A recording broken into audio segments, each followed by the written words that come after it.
Assalamualaikum warahmatullahi wabarakatuh.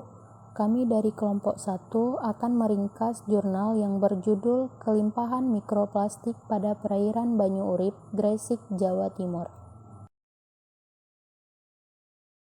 Yang pertama merupakan pendahuluan. Laut dipenuhi sampah, sebagian berupa plastik, logam, kertas, tekstil, maupun yang lainnya yang dibuang dan memasuki lingkungan laut setiap hari, sehingga menjadi sampah laut. Proses degradasi plastik sangat lama, partikel ini sangat tahan untuk periode waktu yang lama di lingkungan laut. Plastik juga berpotensi menimbulkan dampak yang sangat besar dan dapat menyerap bahan kimia beracun. Bagian terkecil dari plastik setelah mengalami proses degradasi dikenal dengan mikroplastik. Mikroplastik ini memiliki ukuran 0,33 mm.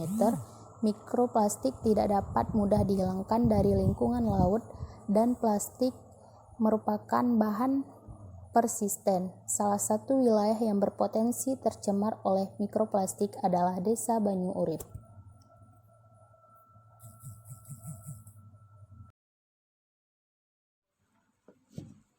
Metode penelitian. Identifikasi partikel mikroplastik pada sampel perairan dengan menggunakan metode NOAA dilakukan dalam beberapa tahap. Yang pertama, melakukan penyaringan basah untuk mendapatkan sampel mikroplastik kurang dari 5 mm dengan menggunakan saringan mesh stainless steel 5 mm dan 0,3 mm yang tumpuk. Yang kedua, dilakukan pengeringan sampel di oven dengan suhu 90 derajat Celcius selama 24 jam atau lebih lama untuk mendapatkan berat kering.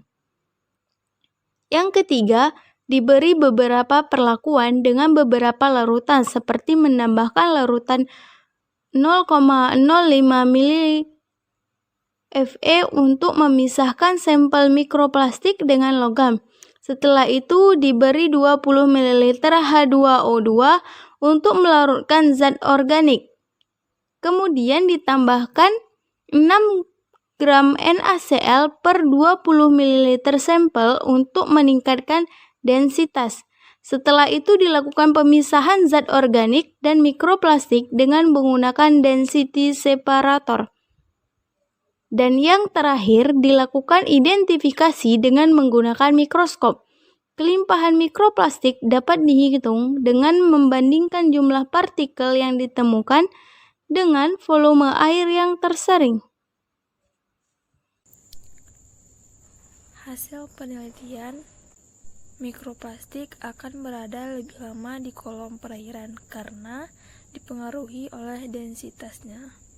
Mikroplastik akan tenggelam karena perubahan densitas selama proses degradasinya dan adanya buffering, sehingga densitasnya menjadi lebih tinggi dibandingkan densitas air laut.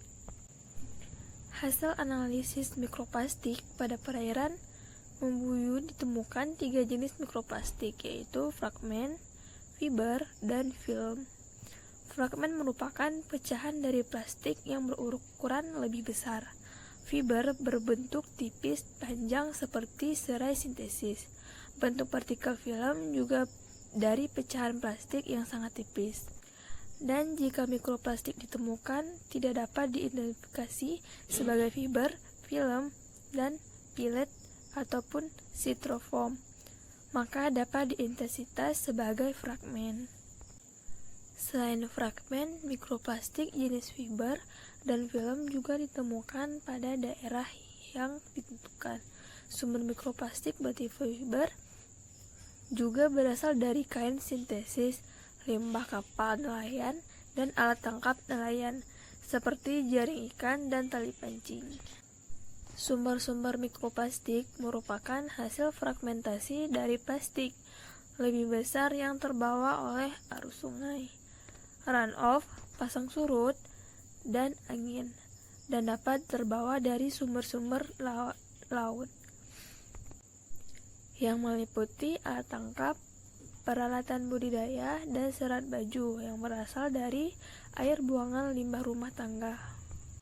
Dan sumber pencemaran mikroplastik berasal dari kegiatan antropogenik, seperti limbah rumah tangga dan kegiatan ekowisata mangrove, yang diduga menyumbangkan mikroplastik jenis fragmen terbesar.